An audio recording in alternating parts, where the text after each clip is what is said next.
Je sais pas vous, mais perso, mon fil Twitter actuellement, il est rempli de comptes qui existent depuis 2 semaines et qui me promettent qu'ils vont me donner le narratif le plus explosif 2024 si je clique sur leur lien douteux ou leur newsletter. Ce genre d'arnaque, ça existe depuis très longtemps et elles suivent toujours le même modèle. Elles jouent sur les émotions des gens en leur promettant monts et merveilles sur un sujet que le grand public a souvent du mal à comprendre. Actuellement, l'un des termes les plus en vogue dans la sphère crypto depuis quelques mois, c'est la notion de narratif. Et du coup, je me suis dit que vu que ça fait un moment qu'on en parle et qu'on s'est jamais arrêter pour vraiment essayer de comprendre et expliquer ce que c'est, ça pourrait être pas mal de faire une petite vidéo qui expliquerait ce qu'est un narratif, comment ça fonctionne et comment les analyser et en tirer profit pourrait vous intéresser. Qu'est-ce qu'un narratif? Comment ça fonctionne? Quels sont les narratifs les plus intéressants du moment? C'est parti. Le cerveau humain est câblé pour rechercher des liens et des schémas dans l'information qu'il traite. Ça a été utile à l'être humain au cours de son évolution pour réduire la complexité de ce qui l'entourait et pour prendre des décisions rapides pour survivre. Alors, de nos jours, c'est assez rare de devoir éviter des attaques de lions et de tigres, mais ça veut pas dire que ces réflexes ont disparu. Au contraire, notre cerveau, il aime toujours tisser des liens entre des choses qui parfois n'ont aucune corrélation réelle, et le meilleur exemple de ça, c'est les marchés financiers. On pourrait penser que les marchés financiers, ce sont des entités extrêmement rationnelles, mais c'est au final tout le contraire. Un graphique, c'est pas juste l'évolution du prix d'un actif, c'est surtout le reflet de la psychologie des acteurs du marché. Cette idée, elle sort pas de nulle part, c'est l'économiste Keynes qui, en 1936, avançait l'idée que les fluctuations irrationnelles du marché étaient dues aux émotions et aux humeurs des investisseurs. Et c'est un point très important pour comprendre ce qu'est un narratif et l'impact qu'il peut avoir sur le marché. Pour faire simple, un narratif, c'est une théorie ou une hypothèse qui est utilisée pour expliquer le comportement du marché. On peut souvent relier le narratif à un élément déclencheur qui a influencé le comportement des investisseurs.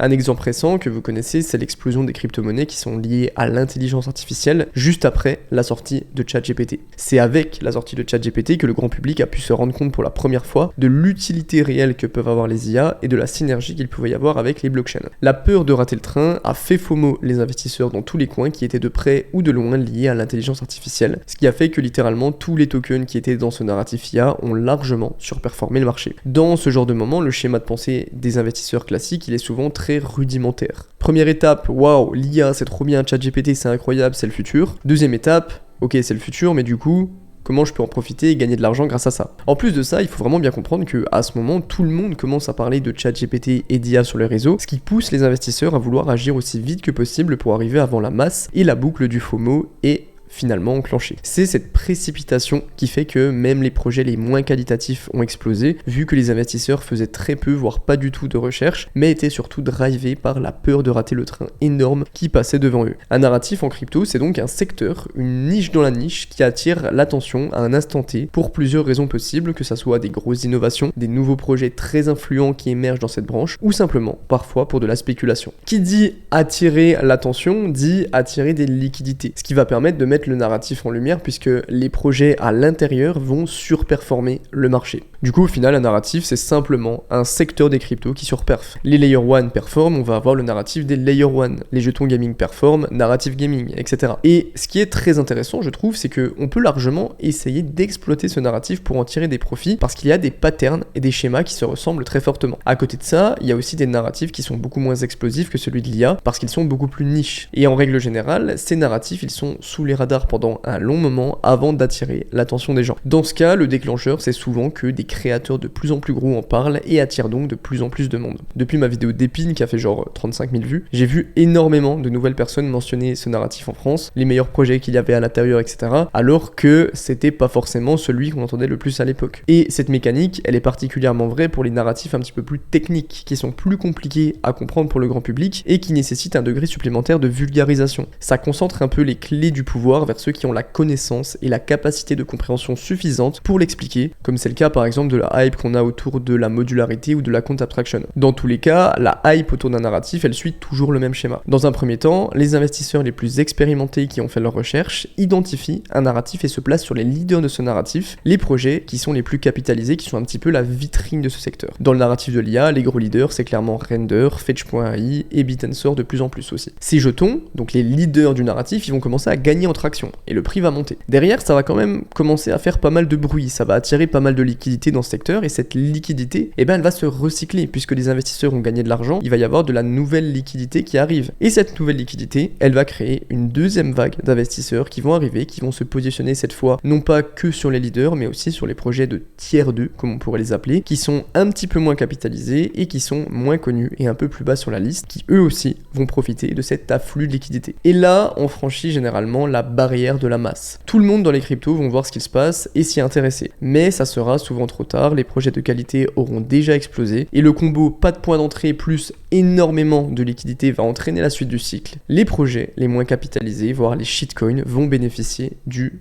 reste du narratif. C'est donc un schéma qui est toujours assez précis en 3 phases. Plus gros projet qui explose, puis projet mid-cap, et ensuite shitcoin / low-cap. C'est souvent à ce stade d'ailleurs que la hype autour du narratif est à son maximum et que vous en entendez parler partout. Quand vous voyez ça d'ailleurs, c'est peut-être le moment de penser à prendre quelques profits. Le parfait exemple, c'est la hype autour de Solana. Solana est passé de 17$ à 125$ entre septembre et décembre dernier. Tous les plus gros projets de l'écosystème en ont fortement profité. Et à partir de genre mi-novembre, on a vu l'apparition de meme coins comme le Bon qui ont explosé pour atteindre de nouveaux sommets une semaine avant que Solana commence son retracement de 38%. Autrement dit, on peut voir que les narratifs se comportent exactement comme le marché des cryptos au sens large du terme. En bull run, on a une hausse de Bitcoin et d'Ethereum, puis ensuite on a les cryptos qui ont des gros market cap, puis des moyens market cap, et enfin les meme coins et les low cap. Pour les narratifs, c'est une échelle plus petite, mais c'est globalement exactement le même schéma. La liquidité, elle va être en constante rotation à la fois entre les différents narratifs, mais aussi à l'intérieur de ces narratifs. Et on estime en général qu'un narratif dure entre 40 et 60 jours, même si ça peut forcément varier. Pour un investisseur qui est actif, il peut donc être très intéressant de suivre cette liquidité pour maximiser ses gains.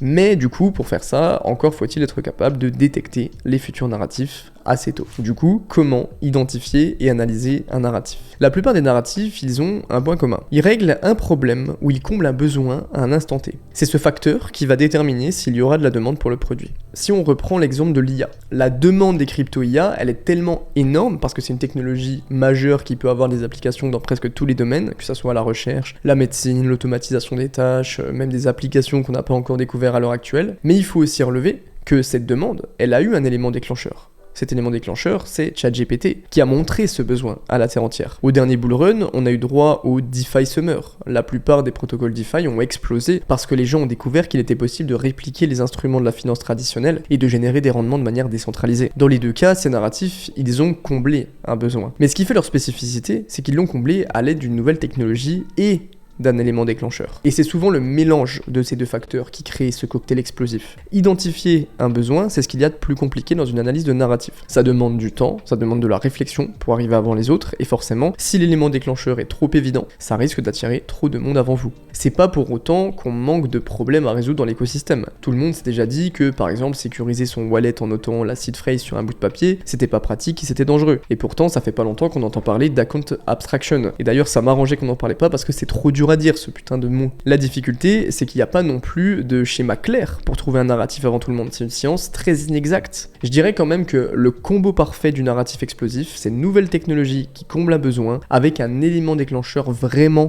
massif. Le conseil que je peux vous donner pour ce point, c'est de vous former techniquement pour au moins comprendre comment fonctionnent les outils que vous utilisez. Si vous comprenez comment ça fonctionne, vous serez un petit peu plus à même d'identifier un problème et de juger si la solution à ce problème est bonne ou mauvaise. Je pense que ça vous est déjà arrivé d'analyser un projet, de comprendre la problématique, mais de ne rien comprendre à la solution proposée par manque de connaissances, et du coup ne pas savoir si c'est un bon ou un mauvais investissement. Logique, parce que vous n'êtes pas tous des gros nerds comme d'autres qui aiment comprendre ce qu'est la data availability, l'account abstraction ou la modularité des blockchains. Je peux pas vous en vouloir, ça s'appelle avoir une vie, tout simplement. Mais quand même, vous former, c'est la meilleure chose à faire pour éviter cette situation, ou vous avez l'autre possibilité qui est de centraliser un petit peu plus votre travail de compréhension et de prendre le risque de faire confiance à des personnes qui vont faire le travail pour vous. C'est exactement ce qu'on fait sur Crypto Recherche au passage, on est pas mal spécialisé dans l'identification des narratifs et on a des résultats plutôt cool, vous pouvez aller faire un petit tour dans la description. Ok, bon, on a identifié un besoin et on va pouvoir commencer le travail de recherche. C'est souvent à partir de cette étape que la vaste majorité des gens s'arrêtent. Tout le monde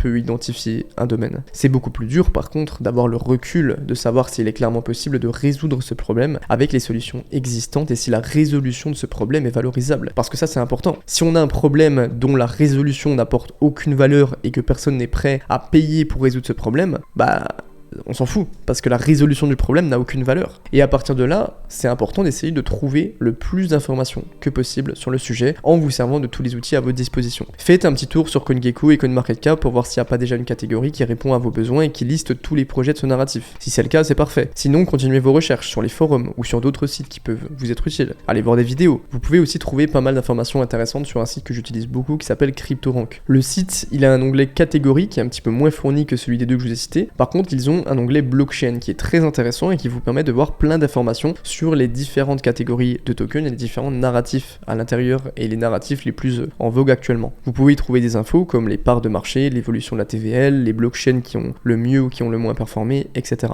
Et surtout en cliquant sur la blockchain de votre choix, vous pouvez voir tous les projets qui buildent dessus. Un truc que j'utilise aussi énormément, putain là je vous donne toutes mes alphas, hein. Continuez de regarder les vidéos quand même s'il vous plaît, une fois que vous aurez les outils. C'est un dashboard Dune qui a été créé par un mec sur Twitter qui est le narratif dashboard et qui vous permet de voir l'évolution des différents narratifs en fonction du nombre de transactions, de plein de data. Il est incroyable ce narratif, vraiment. Mais par exemple, imaginez que je veux juste m'intéresser au narratif GameFi et je commence de zéro. Comment je vais faire? Je vais juste aller dans l'onglet catégorie de CoinGecko, je vais chercher GameFi et je vais tomber sur cette page qui liste tous les projets qui sont de près ou de loin liés au gaming Web3. À partir de là, vous pouvez vous intéresser aux différents projets et si jamais ça vous intéresse, j'avais fait une vidéo sur les outils qui sont utiles dans la crypto. En fait, le but, c'est de trouver tous les projets qui abordent cette problématique pour passer à la prochaine étape. Si vous trouvez vraiment aucun projet sur votre créneau, c'est soit que le problème que vous avez identifié n'en est pas vraiment un, soit que vous êtes vraiment très early. D'ailleurs, c'est un sujet qu'on a abordé il y a longtemps dans le e-book que j'avais créé il y a un an et demi, qui est toujours disponible dans la description gratuitement, qui s'appelle Comment trouver des pépites, un peu putaclic, oui, mais qui vous permet surtout d'avoir un petit guide sur comment identifier un problème et comment savoir si la résolution de ce problème est valorisable. Voilà, vous pouvez encore le télécharger si vous en avez envie, s'il est gratuit. Une fois que vous avez votre liste de projets, vous pouvez commencer votre travail d'analyse fondamentale et pouvoir vous plonger dans les propositions de valeur de chacun d'entre eux. Le but, c'est de comprendre les forces et les faiblesses de chaque projet pour pouvoir se faire une idée de l'avancée du secteur. Au bout d'un moment, vous allez voir une vraie tendance qui commence à se dégager et ça va vous permettre d'avoir une vue d'ensemble plus large sur les projets et d'être un petit peu plus fin dans vos analyses parce que vous arriverez à savoir lesquels sont les plus importants et lesquels sont les plus solides. Faites attention aux différentes subtilités. Ça peut être des détails techniques, ça peut être le placement au niveau du marketing, les tokenomiques, l'expérience de la team, etc. Les différents projets de certains narratifs peuvent beaucoup se ressembler et ce sont des détails qui vont faire la différence. C'est par exemple le cas dans le cloud computing décentralisé. En réalité, si on prend 3 projets qui ont la même proposition de valeur, par exemple Akash, Octaspace et Clore.ai, ils ont tous une proposition de valeur qui est similaire. Ce qui les différencie, c'est leur utilisation. Pour décoller, ils vont avoir besoin de bénéficier d'un effet de réseau positif et d'atteindre une masse critique d'utilisateurs. Si c'est pas le cas, ils n'auront pas assez de CPU à leur disposition et les utilisateurs vont préférer aller chez la concu. Et vu qu'il n'y aura plus assez d'utilisateurs, le nombre de CPU mis à disposition va diminuer, etc. C'est donc important d'analyser à la fois les différents projets, mais aussi les facteurs qui peuvent faire qu'ils réussissent ou qu'ils échouent. Essayez de vous fixer des critères clairs pour juger de la qualité d'un projet et essayez d'identifier les leaders. Ça va vous permettre d'avoir une vue d'ensemble et de comprendre les dynamiques à l'intérieur d'un projet. Maintenant, c'est le moment où vous me dites, ok, c'est bien beau d'avoir une vue d'ensemble, mais concrètement, comment on utilise ces informations? Avant d'investir dans un narratif, il faut vraiment comprendre dans quelle phase il est. Le risque ne va pas être le même s'il est en phase de FOMO ou s'il vient juste de gagner en traction. On l'a vu avant, la liquidité, elle ne se trouve pas au même endroit en fonction de la phase du cycle. Un bon indicateur, ça peut être d'analyser les volumes ou les tendances sociales avec des outils comme alphascan.xyz, attention, vous devez mettre votre wallet MetaMask pour vous connecter sur ce site, ou Google Trends. Idéalement, on veut se positionner quand le narratif commence à gagner en visibilité. Et ça peut aller très vite. Par exemple, l'un des déclencheurs du moment, c'est que à l'heure où je tourne cette vidéo, il y a quelques jours, le TAO, qui est une crypto du narratif IA que vous connaissez très sûrement, a pris 20% en quelques heures, juste ou en partie, juste parce que Vitalik Buterin a posté un article qui parle des défis des projets IA dans la crypto. Ça peut être l'un des déclencheurs de narratif. Vraiment, il suffit simplement que de ça. C'est un peu comme le projet Celestia, qui pourrait être le déclencheur du narratif des blockchains modulaires. On va en reparler. C'est ce genre de déclencheur qui peut faire qu'un narratif est propulsé sur le devant de la scène du jour au lendemain. Donc, quand vous analysez un narratif, n'hésitez pas à identifier ces différents éléments déclencheurs possibles. Une fois que vous savez dans quelle phase du cycle vous êtes, essayez d'identifier les différentes corrélations dans les mouvements de prix. Je vous ai fait 2 exemples. Depuis le rebond du marché il y a quelques temps, l'Ether a augmenté d'environ 7%, alors que la plupart des Layer 2 sont montés de 15 à 20%. Historiquement, les Layer 2 d'Ethereum ont tendance à avoir des mouvements qui sont plus importants que Ethereum en lui-même, que ça soit à la hausse ou à la baisse, ce qui en fait des investissements qui sont plus risqués, mais aussi potentiellement plus rentables. Le risk-reward est un petit peu augmenté. Un autre exemple, c'est le comportement de certaines Layer 1 pendant le pump de Solana il y a quelques temps. Récemment, on a eu les coins de narratifs que j'apprécie pas énormément, mais qui est le narratif des Solana Killers, comme on avait eu les Ethereum Killers un petit peu avant, comme Nir ou Sei, qui ont tendance à suivre les mouvements de Sol, mais avec un petit peu plus de latence. Gardez cette information en tête pour un futur pump de Sol, ça peut vous permettre de timer votre point d'entrée ou votre point de sortie. Donc, quand vous analysez un narratif, essayez de détecter ce genre de pattern qui peuvent vous permettre d'avoir un petit coup d'avance. On a parlé de corrélation à l'intérieur des narratifs, mais ces corrélations, elles existent également entre les différents narratifs. Les meilleurs exemples, c'est la synergie qu'on peut avoir actuellement entre le narratif d'Epin, l'infrastructure décentralisée, Akash, Render, etc., et l'IA. Si vous avez vu ma vidéo sur le narratif d'Epin, vous savez que l'IA fait partie des plus gros consommateurs de ressources informatiques. Une hype autour de l'IA, ça va vouloir dire que cette fameuse demande, où est-ce qu'elle va se répercuter? Eh bien sur la demande en puissance de calcul. C'est indirect, mais ça va en bénéficier. Et la puissance de calcul, c'est justement ce que mettent à disposition certains projets d'Epin. Même si, à l'heure actuelle, les IA n'utilisent pas forcément les ressources de ces projets d'Epin, les gens spéculent sur leur utilisation future. Et là, on est dans la réflexion d'un potentiel mix de narratifs dans le futur. Est-ce qu'un petit mélange de d'Epin IA pourrait pas être intéressant? J'ai ma petite réponse, mais je vous laisse aller creuser par vous-même. Quand on voit qu'on a des projets comme Render ou Akash qui sont tous les deux à plus de x10 actuellement, l'idéal serait de trouver des projets qui puissent profiter de la hype de deux narratifs en même temps. En général, c'est un petit mix où ils profitent directement de la hype d'un narratif, ici l'infrastructure décentralisée, et ils profitent indirectement d'un autre, l'IA ici, parce qu'elle va apporter un besoin de data. Le dernier point que je voulais parler avec vous, c'est par rapport à la rotation des narratifs. Le cerveau humain, il est pas fait pour se concentrer sur 10 choses à la fois. C'est pourquoi la plupart du temps, il y a rarement plus de 1 ou 2 narratifs qui sont hype à la fois. Si vous êtes un investisseur plus agressif, qui sait ce qu'il fait, le fait d'identifier les débuts et les fins de cycle de narratifs, ça pourrait vous permettre de prendre des profits sur un narratif qui perd en traction et de le réinjecter dans un narratif qui n'a pas encore redécollé. Et il y a vraiment un conseil qui est valable surtout en bear market, mais aussi en bull run d'ailleurs, c'est de suivre la liquidité. Suivre la liquidité, ça veut dire quoi? Ça veut dire identifier les narratifs et mettre de la liquidité là où il y a le plus de hype sur certains projets. Par contre, faites attention avec ces stratégies, je la déconseille fortement aux moins expérimentés parce que c'est quand même un bon moyen de vendre et de devoir racheter beaucoup plus haut si on se trompe, ou alors de se tromper dans le roulement narratif. Enfin bref, il y a beaucoup plus de points d'erreur qui existe. On y arrive les gars, pour ceux qui étaient là, je voulais finir cette vidéo en vous donnant quand même quelques narratifs qui selon moi peuvent très bien performer en 2024. Je pense que vous vous doutez du premier, vu que je vous fais pas mal chier avec depuis un moment, c'est le narratif d'Epin, l'infrastructure décentralisée, qui est selon moi un narratif qui a encore beaucoup de choses à prouver et qui pourrait enfin permettre à la blockchain d'avoir une utilité dans le monde réel. La fameuse grande adoption. Ce mot va devenir un mème, vraiment, je déteste l'expression. Avec l'arrivée en force de l'IA qui demande de plus en plus de puissance de calcul, l'apparition de systèmes autonomes et le besoin de décentralisation, on a des projets comme Akash, Render ou Peak qui ont encore de beaux jours devant eux. Mais je vous laisse aller voir ma vidéo si ça vous intéresse. Ce narratif, il est très hype et je l'ai déjà couvert, donc je vais pas non plus m'étendre beaucoup dessus, mais l'IA ne va cesser de se développer dans les prochaines années. La blockchain peut lui apporter de la décentralisation, des données pour entraîner les modèles et la puissance de calcul nécessaire. 2023 était vraiment concentré autour de l'émergence du narratif. Il y a eu beaucoup de spéculations, pas grand chose derrière, beaucoup de projets très pourri, mais 2024 peut vraiment être l'année des nouveaux projets qui mêlent IA et blockchain avec une vraie valeur ajoutée, même si on a déjà des mastodontes qui sont bien installés et qu'on entend beaucoup comme Bitensor ou Fetch.ai.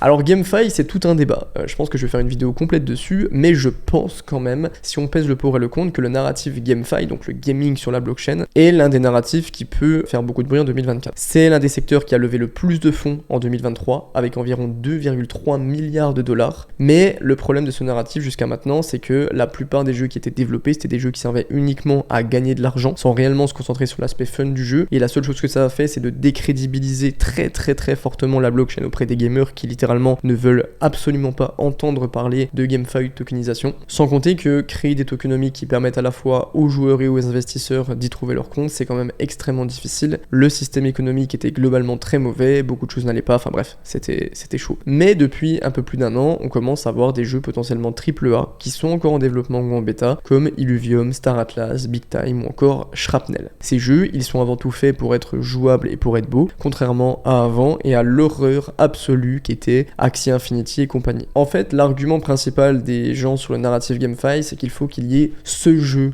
qui arrive et qui explose tout, genre un équivalent Fortnite. Sauf que avec la multiplication exponentielle, je sais pas si ça se dit la multiplication exponentielle, des nouveaux jeux qui sortent, c'est très compliqué de faire un jeu qui va vraiment avoir un impact mondial, et je pense qu'il faut une multitude de petits jeux et d'utilités où les gens commencent à se dire ok, là ça devient intéressant, ils commencent à creuser, on les amène, mais de manière beaucoup plus soft. CoinGecko, il y a pas longtemps, a publié un article qui liste les catégories les plus recherchées par les utilisateurs en 2023, et le narrative GameFi se place en deuxième position, juste derrière l'IA. Mais de ce que j'ai vu, certains jeux ont quand même l'air assez quali et fun, et blockchain et gaming peuvent avoir une très bonne synergie, même si ça va prendre énormément de temps. Donc j'ai assez hâte de voir tout ce que ça va donner.